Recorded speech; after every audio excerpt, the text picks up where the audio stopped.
Grebrehens Abando mamaw ang paglalaro sa preseason ng Korean Basketball League.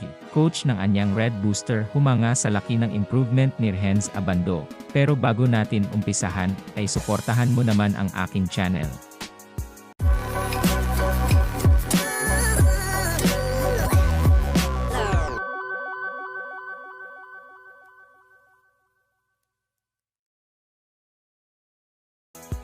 Nag-umpisa na nga ang preseason game ng Korean Basketball League.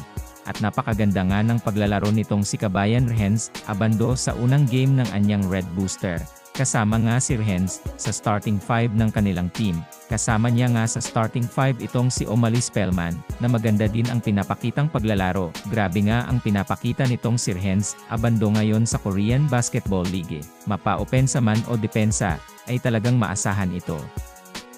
Napansin nga din ng head coach nila ang malaking improvements nitong si Hens Abando sa kanyang paglalaro. Napakaganda nga daw ng coordination nito sa kanyang mga teammates. At talagang maasahan sa rebound, malaki nga daw ang inaasahan nila dito kay Hens Abando, dahil na din sa lakas nito maglaro. At nung nakaraang season nga ng Korean Basketball League nga, ay napa-champion nga nila ang anyang kay GC, kahil malakas ang katapat nila noon sa finals. Kayang-kaya nga daw makipagsabayan nitong si Kabayan Hens Abando sa iba't ibang team ngayon sa Korean Basketball League. Mapapakatiwalaan nga daw ito kung kaya't isinama nga nila ito sa starting 5 ng anyang Red Booster. Maganda nga din daw ang tandem nitong si Kabayan Hens Abando at nitong si Omalie Spellman. Talaga daw maasahan itong dalawang ito pagdating sa game, at kuhang-kuha nga din daw nila ang galaw ng isa't isa. Ngayon nga ay patuloy pa din ang pag-iinsayo nitong si Hens Abando sa team ng anyang Red Booster, dahil nalalapit na nga ang regular season ng Korean Basketball League, at nalalapit na din ang East Asian Super League. Sa tingin nyo mga kaibigan, karapat-dapat bang maisama itong si Hens Abando sa starting 5 ng kanilang team? O dapat pa itong mag-insayo at magpaunlad pa ng kanyang skills? Paki-comment naman ang inyong opinyon.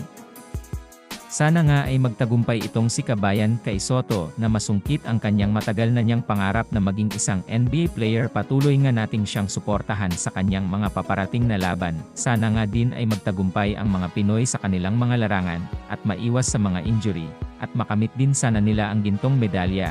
Proud na proud kami sa inyo. Patuloy nga nating suportahan ang mga kababayan nating naglalaro ngayon sa iba't ibang dako ng bansa.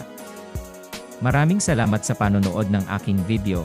Kung nagustuhan mo ang aking video, ay huwag kakalimutang like and subscribe. At huwag mo na din kakalimutang pindutin ang notification button upang updated ka sa aking mga video.